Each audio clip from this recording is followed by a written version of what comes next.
Welcome back. We begin with Iran, where Supreme Leader Ayatollah Ali Khamenei says the missile attacks on 2 U.S. bases in Iraq are a slap on the face of America. Addressing a ceremony in Qom, Khamenei said America brought instability and destruction in the region.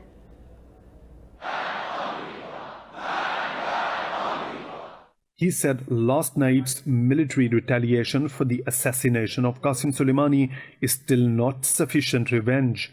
Iran's supreme leader said the corrupting presence of American forces in West Asia must come to an end immediately.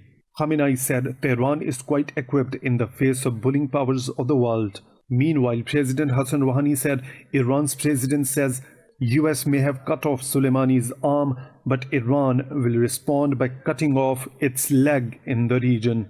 Iran state media claims at least 80 of what it calls American terrorists were killed in the attacks. Iranian Foreign Minister Javad Zarif said Tehran took proportionate measures for self-defense under Article 51 of the UN Charter. Zarif said Tehran does not want an escalation or war, but will defend itself against aggression. Earlier, the missile attack targeted an Al-Assad base in Anbar province and a base in Erbil, the capital of Kurdistan region. After the attack, President Donald Trump said an assessment of casualties and damage is underway and he will make a statement tomorrow. The Pentagon said Washington will take necessary measures to protect US personnel, partners, and allies in the region. US Secretary of Defense Mark Esper said Washington does not seek conflict but will respond forcefully if necessary. Several NATO allies began pulling out their troops from Iraq after the US killing of Iranian commander in Baghdad last week. This follows Iraqi parliament's call for the withdrawal of foreign troops from the country. Germany says it is cutting its troop number at bases in Baghdad and Camp Taji due to the security situation. Canada says it is moving some 500 troops out of Iraq and sending them to Kuwait. NATO has already announced it would take some personnel out of Iraq because of increased danger. The UK, Croatia, and Slovakia are also moving out some of their personnel based in Iraq. In the United States, politicians and civil society are talking of their worries for the safety and security of American troops, especially in the escalation of tensions between the US and Iran. More about their reaction to the possibility of another war in this report. Missiles rained down on US coalition personnel in 2 Iraqi military bases as Iran launched an attack to avenge the killing of Commander Qasem Soleimani. Critical of putting US soldiers in harm's way, House Speaker Nancy Pelosi said the US must ensure the safety of its service members. War veteran and Democratic presidential candidate Pete Buttigieg said Americans in Iraq are under fire. After Soleimani's killing, over 3,000 troops have been sent to the region and military families fear the worst. So the thought of my husband being on a plane to a war zone by the end of the day it's shocking, even to us. Even though it's his job, technically it's not the job that we're used to. Joanna Nunes serves as the Quaker House Counseling Program Director and offers psychological help to soldiers and their spouses. She said most of the soldiers do not understand why they have to fight these wars overseas. I think the biggest complaint whenever I speak with a soldier that's being deployed is, and I can't speak for all of them, but I hear often that they don't know what they're fighting for. The United States already has 5,000 troops in Iraq. The Defense Secretary, Mark Esper, said there are no plans to remove American troops from the country. Meanwhile, in response to Iran's attack on US bases in Iraq, several governments are preparing for the evacuation of their citizens. Others have issued security advisories and diverted flights in the wake of today's developments. Germany and the UK have strongly condemned the attack and voiced concerns over reports of casualties. Britain, Australia, and New Zealand have confirmed their troops are safe after the strikes. The UAE, Malaysia, Australia, and Ukraine have suspended their flight operations to Iran and Iraq. The Emirates Foreign Affairs Minister Anwar Gargash said it is essential the region pulls back from the growing tensions. Canada has decided to temporarily move parts of its forces in Iraq to Kuwait.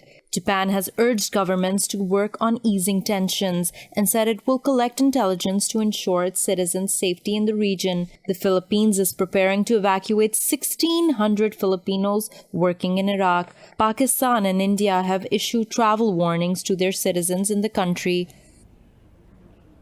Pakistan's Prime Minister Imran Khan calls for an immediate de-escalation between Iran and the US. Meeting Oman's Minister for Religious Affairs in Islamabad, Khan says the war in the region is in no one's interest. The Prime Minister made it clear that Pakistan would not become a party to any conflict in the region. Khan also briefed the minister about the situation in Indian-occupied Kashmir, which has been under India's lockdown since the 5th of August. He urged the international community to take urgent steps to help resolve this dispute. In a related development, the US has banned all American flights from using the airspace over Iran, Iraq, and the Gulf of Oman following Tehran's missile attack. The Federal Aviation Administration said the ban has issued because of heightened military activity and increased political tensions in the Middle East. Singapore Airlines has also diverted its flights from Iranian airspace until further notice. Egypt's flag carrier said it is suspending flights to Baghdad for 3 days. The International Air Transport Association also issued a statement reminding countries of their obligation to communicate potential risks to civil aviation. Earlier, Washington warned ships across Middle Eastern waterways of the risk of Iranian action. A Ukraine International Airlines plane has crashed in Iran, killing all 176 people on board. Ukraine's embassy in Tehran said engine failure caused the crash and there was no link to terrorism. Iranian state media says the Boeing 737-800 jet crashed near Parand, a suburb southwest of capital Tehran. A spokesman for Iran's Road and Transportation Ministry said a fire struck one of its engines after takeoff from Imam Khomeini Airport. He said the pilot then lost control of the plane, sending it crashing into the ground. Meanwhile, Boeing says it is aware of media reports and gathering more information. Ukraine has said 82 Iranians, 63 Canadians, 3 Brits, 3 Germans, and 11 Ukrainians, including 9 crew, were on board.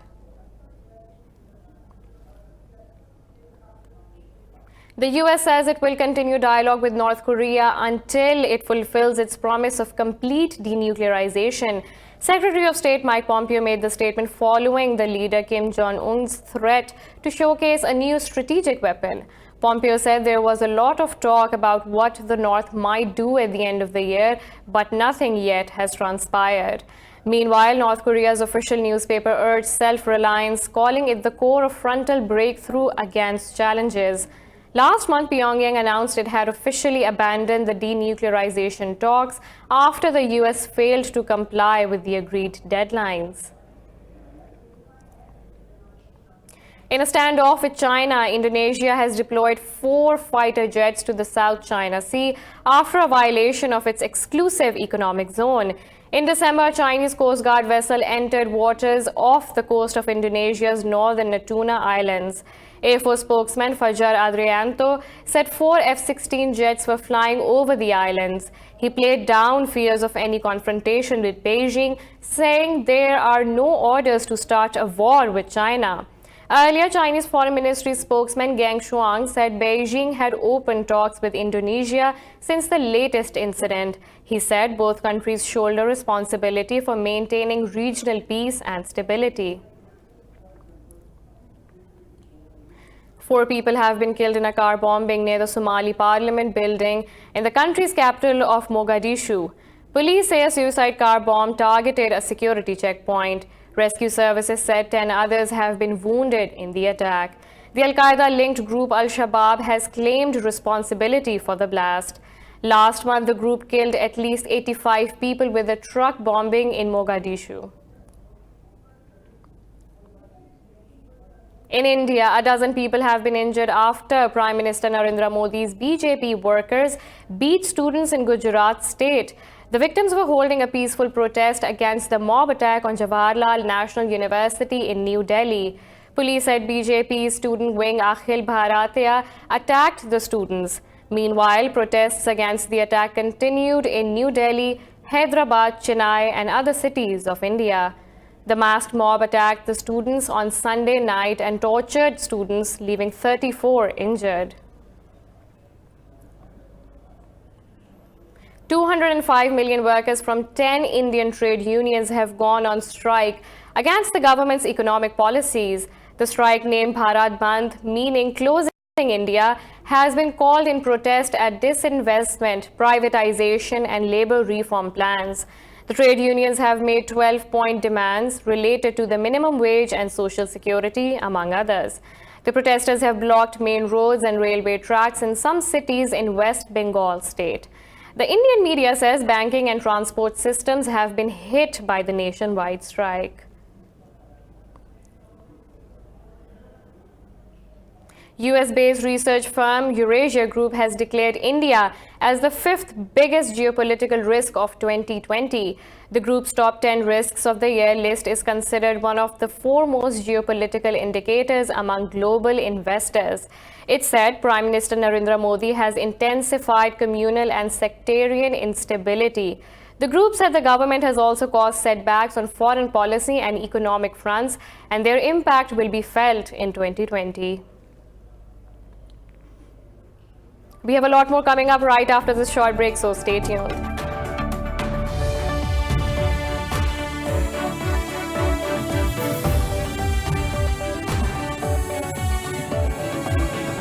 Welcome back. In the UK, the House of Commons has begun 3 days of debate on the divorce deal with the European Union. This moves the UK one step closer to leaving the bloc at the end of this month.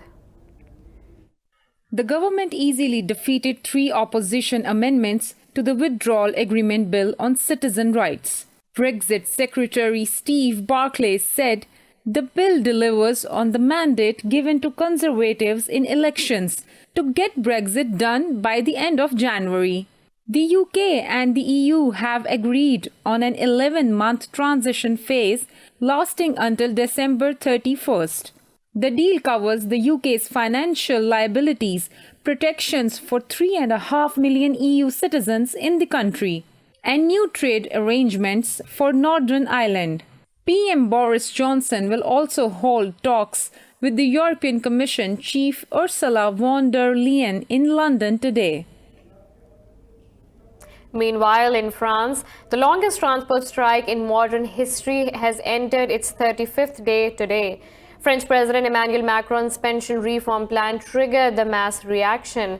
Talks between the French government and unions aimed at ending the deadlock failed on Tuesday. Thousands of CGT workers have gone on strike at 7 of France's 8 oil refineries as well as at ports including Le Havre. Transport operators have warned Paris metro services will be suspended due to a new day of mass walkouts on Thursday. The workers have rejected Macron's plan to replace 42 separate regimes with a single points-based pension system. Over 6,000 people have died by a measles outbreak in the Democratic Republic of Congo. The World Health Organization called it the world's largest and fastest-moving epidemic. The WHO said over 300,000 suspected cases have been reported since the start of 2019. Congo's government and the WHO vaccinated over 18 million children under 5 last year. The UN agency said an extra $40 million were required to vaccinate children aged between 6 and 14 years. The measles outbreak in DR Congo has killed twice as many people as Ebola in the Central African country. Japan has sought Lebanon's help in the case of former Nissan Motor chairman Carlos Ghosn. In a meeting, Japan's ambassador to Lebanon, Takeshi Yokobu, told President Michel Aoun it was regrettable that Ghosn illegally arrived in the country. President Aoun said the Lebanese government is not involved in the situation. He said Beirut attaches importance to its ties with Tokyo and it will spare no effort to provide help. Japan's foreign ministry has not asked for Ghosn's extradition. Earlier, Ghosn said he escaped injustice and political persecution, branding Japan's justice system rigged. For a quarter of a century, Kyongseng has been making supercars for a niche market typically reserved for Italian luxury brands. But in 2020, the Swedish manufacturer plans to launch a less expensive model at the more modest price of €1 million. This report has the details. On a racetrack, one of the world's most powerful, most expensive and rarest supercars is being put through its paces. Named the Regera, it is one of the latest models from Swedish manufacturer Koenigsegg. For 25 years, its founder has been working quietly to build ultra-high-performance cars to compete with the likes of Bugatti and Pagani. When I started out as a young boy, I was 22 years old when I started the company in 1994. I said to myself that why would anyone buy one of my cars? It's an unknown brand by an unknown person from a country not famous for sports cars, etc., etc. So I said to myself, they have to really stand out and be different and hopefully better in some ways than the competitors out there. Otherwise, I don't have a right to exist in this marketplace. Quickly, the company notched up a number of records. Its vehicles broke the 0 to 400 to 0 km/h record, clocking 33.29 seconds in 2017, which the manufacturer bested 2 years later with a performance of less than 32 seconds. The driver behind the latest record recalls the attempt well. It was really bouncy, and there was also a very big bump when I passed 390 km/h.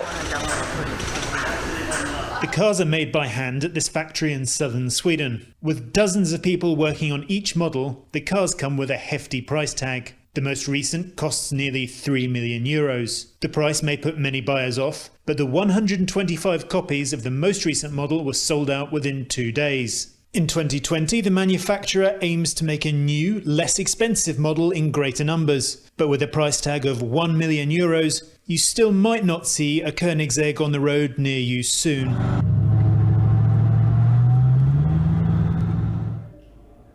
In the US, the annual technology fair, the Consumer Electronics Show, has kicked off in Las Vegas. The world's tech giants are joining in at the most important gathering of its kind in the world, showing off the future today. More about the CES 2020 in this report.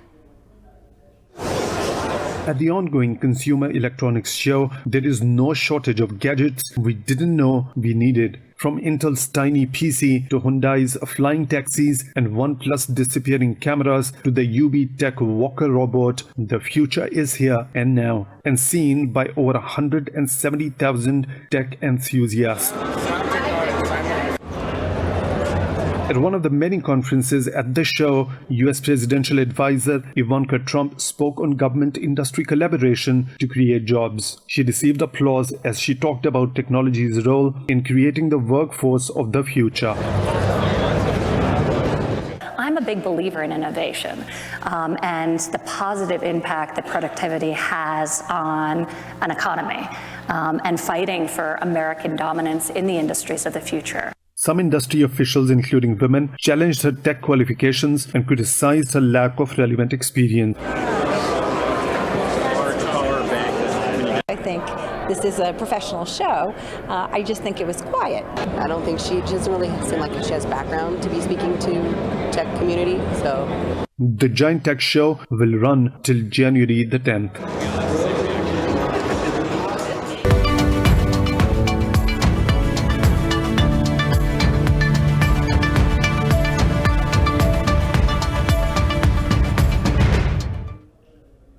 Beijing says it will further deepen cooperation with Islamabad for greater development of China-Pakistan Economic Corridor. In a media briefing in Beijing, Chinese Foreign Ministry spokesperson Gang Shuan said this will deliver more benefits to people of both states. He said an amended protocol to bilateral free trade agreement entered into force last month.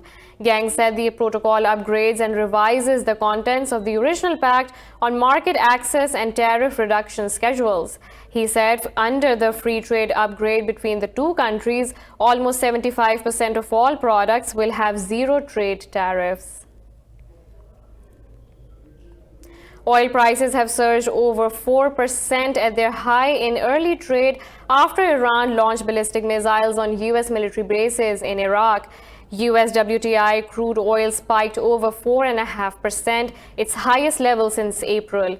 International benchmark Brent crude rose over 4%, touching nearly $72 per barrel, its highest since September.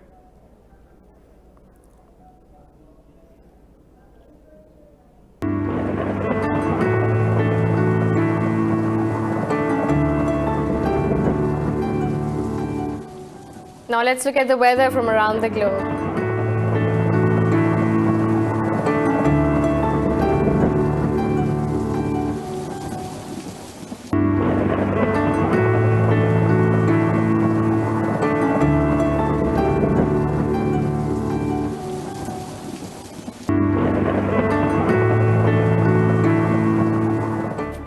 This is all for now. For the latest updates, you can follow us on social media at indus.news.